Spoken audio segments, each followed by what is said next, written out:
Hello, my name is Nick, and I'm back with my review of Star Wars Episode 2. Let me just say, I love this movie. I loved it the first time I saw it, and I loved it just finished watching it now. And I have way more positives than I have negatives. Now, let me just say, for some context, Episode 1 had come out 3 years prior. It was 2002, and since then we'd had 9/11, we'd had the beginning of the Iraq War, and a lot of people saw this as a metaphor.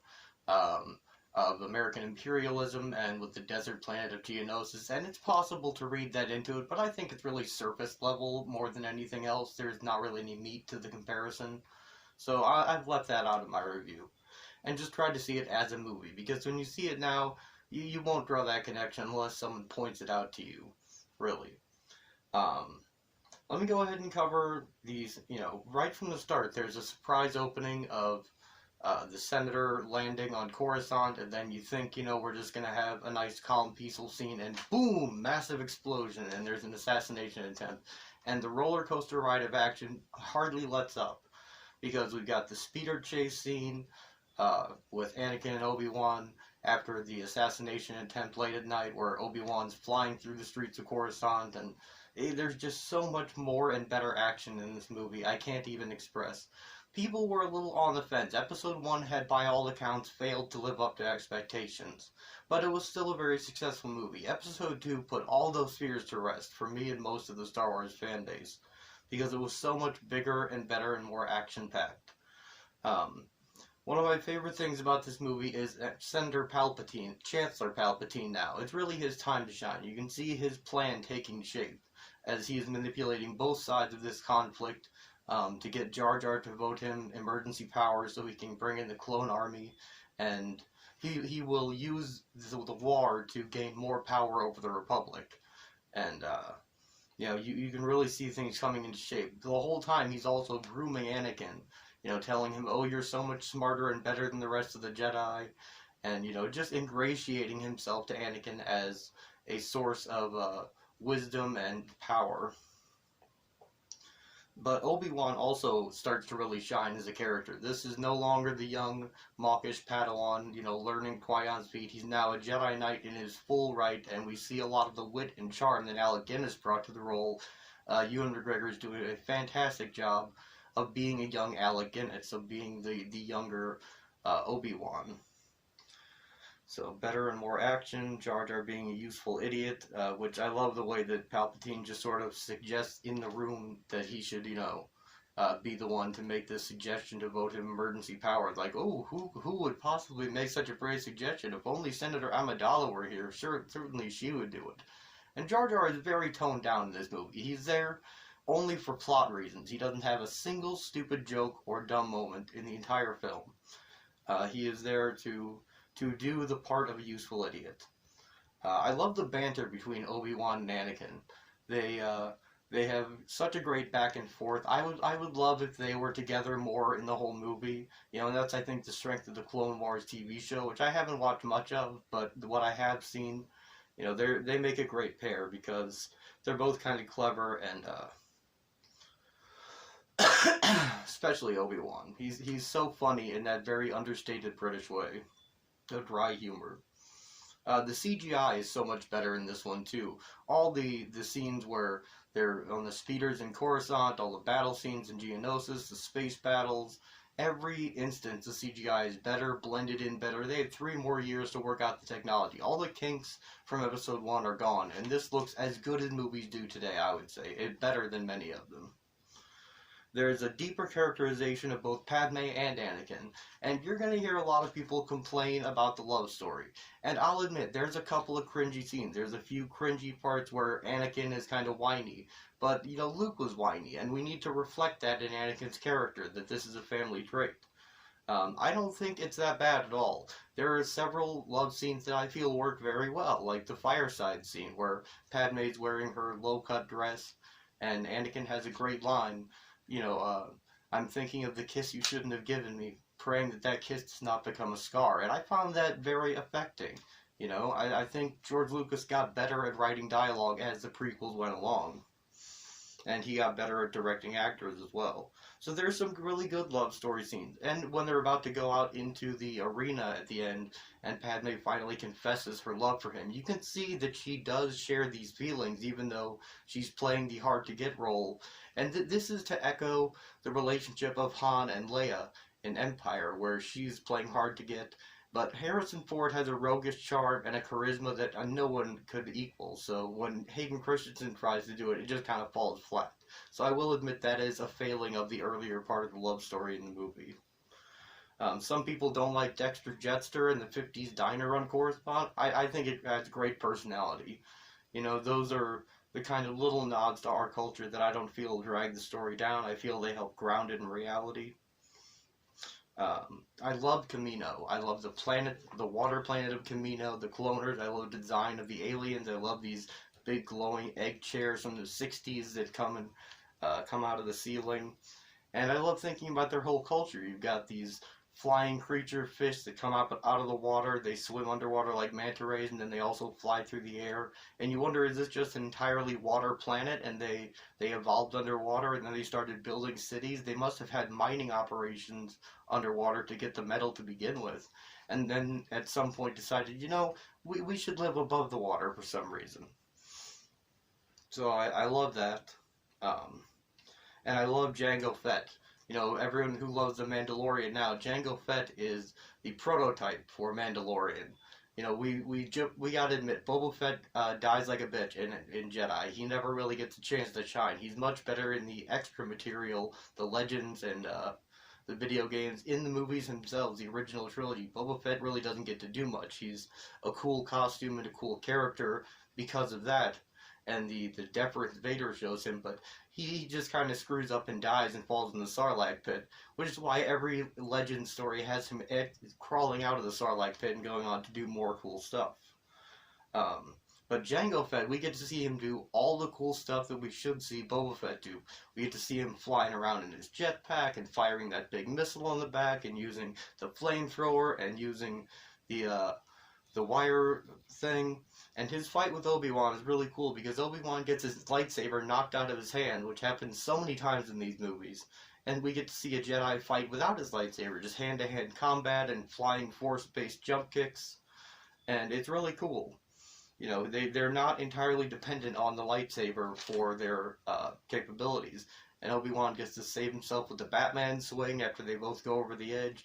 And he throws the wire up and wraps around with the Force, and Batman swings onto the platform. There wasn't too much space battles in this one, which is fine. There's space battles in all the other ones, but this one is really more ground-based. And we have the insane clone battle against the robots, the droid army at the end. Before we get there, I'm getting ahead of myself. Anakin steps into darkness when the Tusken Raiders kidnap and kill his mother, and then he goes to save her, and we establish Uncle Lars and Aunt Beru on Tatooine, who will raise Luke later on. We get to establish all of that. We get to show that Shmi Skywalker did have a nice life after. I love the scene where Anakin meets Watto, and there's no real enmity. You know, he used to own him, but he was always a kind master, I thought. You know, as those things go. There's no enmity between them. It's kind of like old friends meeting. And he goes to rescue his mom, and she lives just long enough to see him all grown up and tell him she loves him and how proud she is, and then she dies in his arms. And this gives him his first real moments of darkness and pain and rage that will fuel his eventual transformation into a Sith Lord. You know, because this is a pain. If you lose your mother in your arms and you're that close to saving her, this is not the kind of thing you get over. He gets over it at the moment and gets on with the rest of the movie because there's things he needs to do. But this is a formative moment for his character. And, you know, it really, yeah, there's a deeper characterization of Padme and Anakin. We get to spend nice, slow scenes where, I love when they're discussing politics, if I can rewind for a bit. Sorry, I'm all over the place. When Anakin says, well, the system of government should be that everyone talks about what to do, and then they agree on what to do, and then they do it. And Padme says, well, that's the system we have. The problem is people don't always agree. And Anakin says, well, they should be made to agree. And she says, well, who's going to make them? You? And he's like, no, not me, but someone wise. And she says, well, that sounds an awful lot like a dictatorship to me. And he says, well, if it works. Showing that he plays it off as a joke and says, I'd be much too afraid to tease a senator. But this is really how he feels politically, that people argue too much about, what to do, and that a smart, strong, wise leader like Chancellor Palpatine should be the one in charge, making things the way they ought to be. And so it shows where politically they do differ, though they don't address it in this movie. It'll come up more in the later one. So Anakin taking his steps into darkness after his mother dies, he slaughters the entire Tusken camp, the men, the women, and children. He confesses to Padme later that he did this, and this is not disqualifying for her. She's already deep into her feelings for him, and she kind of understands that, they killed his mother. So yeah, okay, but I don't think I would kill the children myself. It's hard to justify that. But that's how he felt at the moment. And him being a Jedi, and there not being that strict a version of law and order, he's never called the charges for this. There's never any repercussions except the ones for the whole galaxy when he finally falls to darkness. But at the end of the movie, from there on, we get Obi-Wan gets captured, and Dooku has this great scene where Dooku gives him a confession, tells him Lord Sidious has taken over the Republic, that a Dark Lord of the Sith is in control of the Senate, doesn't tell him who he is. I don't know. Well, of course he knows who it is. But I love that the way to try and get Obi-Wan on his side is to literally just tell him the truth. He's not lying at all in this scene. But Obi-Wan doesn't buy it. He tells the Jedi later on, and they take it under advisement.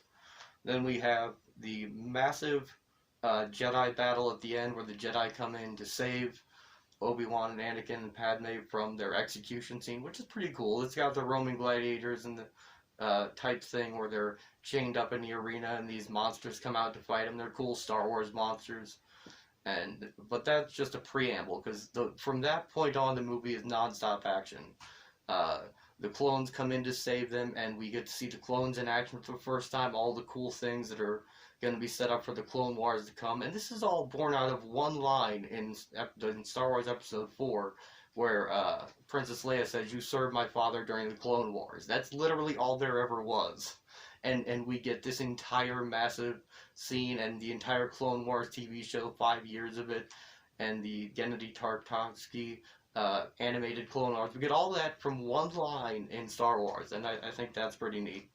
But we get to see the clones fighting and things exploding everywhere, and there's so much action and so many Jedi fighting at once. We've never seen the Jedi fight in this huge of a group before. We see Mace Windu finally get to pull his lightsaber out, and Samuel L. Jackson does a bunch of cool stuff. He gets to kill Jango Fett.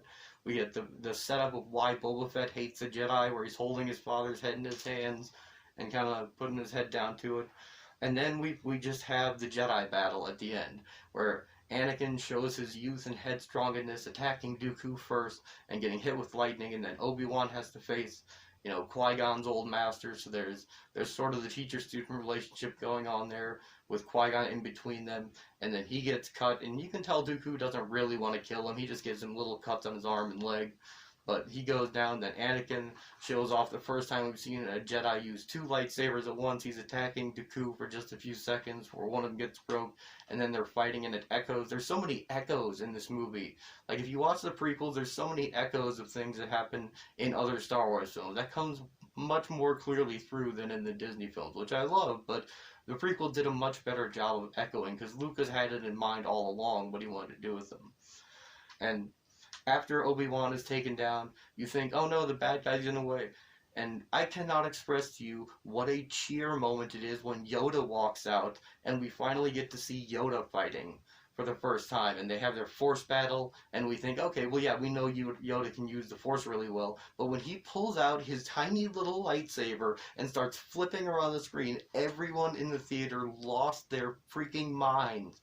It was the biggest cheer moment I've ever seen in a Star Wars movie, and I've seen all of them in the theater. They re-released the originals, and there was never a bigger cheer moment than Yoda with a lightsaber. So people can criticize it now as being silly, but at the time, we all loved it. And then we have the birth of the Empire at the very end of the film, where, Yoda says, "This was not a victory. The Clone Wars have begun. The shroud of the dark side has fallen."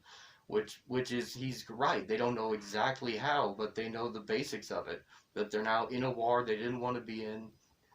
and you hear the Imperial March for the first time mixed with the theme of the Republic, kind of symbolically showing you how a republic becomes an empire, how a democracy falls into a dictatorship, and it's usually based on a war.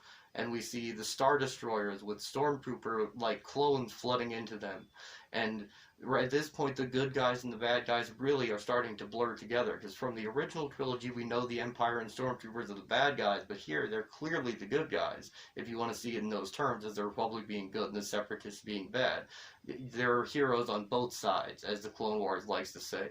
So you don't really have to see it as black and white as that. But the movies kind of do take this tack. The Jedi and the Republic are the good guys. But that's about the length I want to get to this one.